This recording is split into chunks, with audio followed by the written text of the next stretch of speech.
പച്ചക്കള്ളം പച്ചക്കള്ളം പച്ചക്കള്ളം പച്ചക്കള്ളം എന്ന് പറഞ്ഞാൽ എന്താണ്? ജമാഅത്തെ ഇസ്ലാമിയുടെ പ്രബോധനം എന്ന് പറഞ്ഞൊരു വാരിക വായിച്ചിട്ടുണ്ടാവും. അതെന്ത്? ജമാഅത്തെ ഇസ്ലാമി എന്ന് പറയുന്നത് മതമൗലികവാദം പ്രചരിപ്പിക്കുന്ന ഈ രാജ്യത്തിന് സ്വീകാര്യമല്ലാത്ത രാഷ്ട്രീയ പാർട്ടിയാണ്. എന്റെ നമ്പരായി എനിക്കുള്ളത് മേടിച്ചിട്ട് വരാം. വെൽഫെയർ പാർട്ടി UDFന് പിന്തുണ നൽകിയതാണ് നിലമ്പൂരിന്റെ ചൂടേറ്റുന്നത്. അപ്പോൾ PDPയോ എന്നാണ് മറുചോദ്യം. അത് പീഡിപ്പിക്കപ്പെട്ടവരുടെ പാർട്ടിയെന്ന് MV ഗോവിന്ദന്റെ പുതിയ കണ്ടുപിടുത്തം. PDP ഏത് രൂപത്തിലാണ് പ്രവർത്തിച്ചത് എന്നതും എല്ലാവർക്കും അറിയാം. ആ PDPയെ ഇപ്പോൾ മറ്റൊരു രൂപത്തിൽ ചിത്രീകരിക്കാൻ നിങ്ങൾ തത്രപ്പെടുകയും ചെയ്യുന്നു. ഇതാണ് ഉയരുന്ന വിമർശനം. അതിനുള്ള മറുപടി CPMന്റെ അഖിലേന്ത്യാ സെക്രട്ടറി സഖാവ് MA ബേബിയും കേരളത്തിലുള്ള രാജ്യസഭാംഗം സഖാവ് ജോൺ ബ്രിട്ടാസും ലോകസഭയിലെ പാർട്ടി നേതാവ് K രാധാകൃഷ്ണനും അടങ്ങുന്ന ഒരു സംഘം ജമ്മു കാശ്മീരിലേക്ക് പോയിരിക്കുകയാണ്. അവിടെ കമ്മ്യൂണിസ്റ്റ് പാർട്ടിക്ക് ഒരു MLA ഉണ്ട്. അദ്ദേഹത്തിന്റെ പേര് മുഹമ്മദ് യൂസഫ് തരിഗാമി എന്നാണ്. ഇന്ത്യ രാജ്യത്തെ BJP ആ കാശ്മീർ എന്ന് പറയുന്ന സംസ്ഥാനത്തെ തകർത്തെറിയുകയും കീറിമുറിക്കുകയും പ്രത്യേക അവകാശങ്ങൾ ഇല്ലാതെയാക്കുകയും ഒരു പ്രത്യേക മതവിഭാഗത്തിന് ഭൂരിപക്ഷമുള്ളൊരു സംസ്ഥാനം ഇനി ഇന്ത്യയിൽ വേണ്ട എന്ന തരത്തിലേക്ക് മതപരമായി തന്നെ അതിനെ അവതരിപ്പിക്കുകയും ചെയ്ത ഘട്ടത്തിൽ അതിനെ വീറോടെ എതിർത്ത് മുന്നോട്ട് വന്ന ഒരു കമ്മ്യൂണിസ്റ്റ് പാർട്ടിയുടെ നേതാവുണ്ട്, മുഹമ്മദ് യൂസഫ് തരിഗാമി.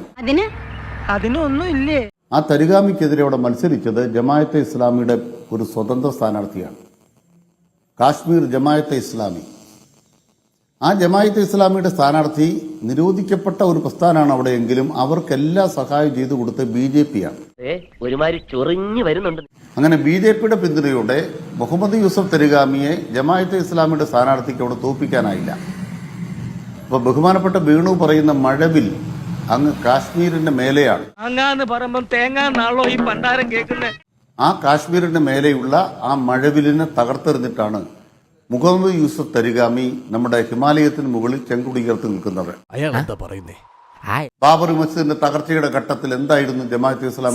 ശരി, അങ്ങ് കുറച്ച് കാര്യങ്ങൾ വിശദീകരിച്ചു. നമുക്ക് ഇപ്പോഴത്തെ ചോദ്യങ്ങളിലേക്ക് വരാം. ഈ പുഷ്പങ്ങളെല്ലാം ഇവിടെ കൃഷി ചെയ്യുന്നതാണെങ്കിൽ നല്ല രസമുണ്ട്. ഞാൻ ചോദിച്ചതിന് മറുപടി കിട്ടിയില്ല. അത് ജമാഅത്തെ ഇസ്ലാമി പോലുള്ള മതരാഷ്ട്രീയ പാർട്ടികൾക്ക് ഗതികെട്ട ഒരവസ്ഥയുണ്ടായി. എത്ര നാണം കെട്ടിട്ടാണെങ്കിലും ഞങ്ങൾ കോൺഗ്രസിന്റെ അടുക്കളയിൽ നിന്ന് മാറത്തില്ല എന്ന് കരുതുന്ന ഒരു മുസ്ലിം ലീഗിന്റെ രാഷ്ട്രീയമുണ്ട്. കമ്മ്യൂണിസ്റ്റുകാർക്ക് കാര്യമില്ല. ഞങ്ങൾക്ക് കിട്ടേണ്ട വോട്ടുണ്ട്.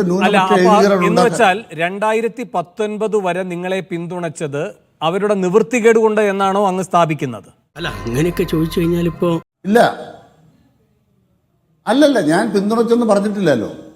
ഞാൻ പിന്തുണച്ചെന്ന് പറഞ്ഞോ? അങ്ങനെ നിങ്ങൾ കേട്ടാ? ഞാൻ പറയുന്നത് എന്തായിരുന്നു ജമാഅത്തെ ഇസ്ലാമിയുടെ ഗതികേട് അത് മനസ്സിലാക്കണം.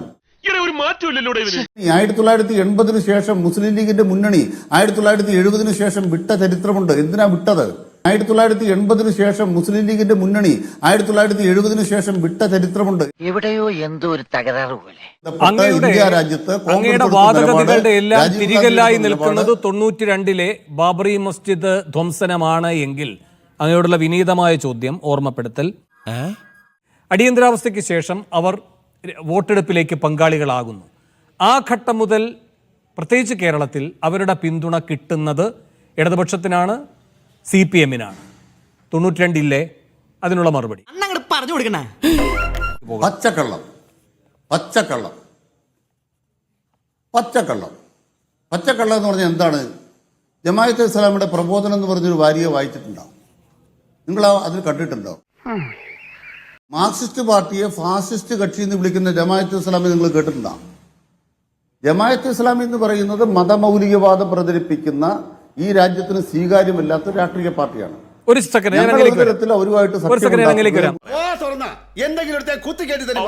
ഈ പാർട്ടികളുടെ മതനിരപേക്ഷതയും മതേതരത്വവും അതും ഇതൊക്കെ തീരുമാനിക്കാനുള്ള അധികാരം CPMന് ആരും പതിച്ചു കൊടുത്തിട്ടില്ല. അതുകൊണ്ട് CPMന്റെ അത്തരമൊരു സർട്ടിഫിക്കറ്റിന്റെ അടിസ്ഥാനത്തിൽ പ്രവർത്തിക്കേണ്ടുന്ന ഒരു ഗതികേടും ആർക്കുമില്ല, പ്രത്യേകിച്ച് ഞങ്ങൾക്കില്ല. ജമാഅത്തെ ഇസ്ലാമിയെ കുറിച്ച് നിങ്ങളുടെ സഖാവ് പിണറായി വിജയൻ പറഞ്ഞത് അന്തർദേശീയ നിലപാടുള്ള വലിയ മഹത്വമുള്ള പ്രസ്ഥാനം, അവർ തീരുമാനങ്ങൾ എടുക്കുന്നു എന്ന് നിങ്ങൾ പറഞ്ഞു. അവിടുന്ന് നിങ്ങൾ പിന്തുണ പിൻവലിക്കുമ്പോഴേക്കും തീവ്രവാദം. നിങ്ങളുടെ നയം അവസരവാദമാണ്. അതിന് കാശ്മീരും തരിഗാമിയും ഒന്നും പറയാൻ പോകേണ്ട സഖാവേ. ഈ കേരളത്തിൽ നിന്ന് സംസാരിക്കേ. നമ്മളും നിങ്ങളും തമ്മിൽ ധാരണയിൽ മത്സരിച്ച് ഒരുമിച്ച് ഭരിച്ച എത്ര തദ്ദേശ സ്ഥാപനങ്ങളുണ്ട്. അത് ശരി. അപ്പൊ ഇത് കേരളത്തിലെ ജനങ്ങൾക്ക് മനസ്സിലാകും. നിങ്ങളുടെ ഈ അവസരവാദം രാഷ്ട്രീയത്തെ രാഷ്ട്രീയമായി നേരിടൂ. അതിനു പകരം സമുദായം തിരിച്ച്, മതം തിരിച്ച്, വിഭാഗീയതയുണ്ടാക്കി, ധ്രുവീകരണവും സംഘർഷവും ഉണ്ടാക്കി അതിലൂടെ വോട്ട് വാങ്ങാൻ ശ്രമിച്ചാൽ നിങ്ങളുടെ വോട്ട് BJP കൊണ്ടുപോകും. കിട്ടേണ്ടത് കിട്ടിക്കഴിഞ്ഞാൽ തോന്നേണ്ടത് തോന്നാൻ ഇത്തിരി സമയം നല്ലത് എന്ന് ഞാൻ അങ്ങോട്ട്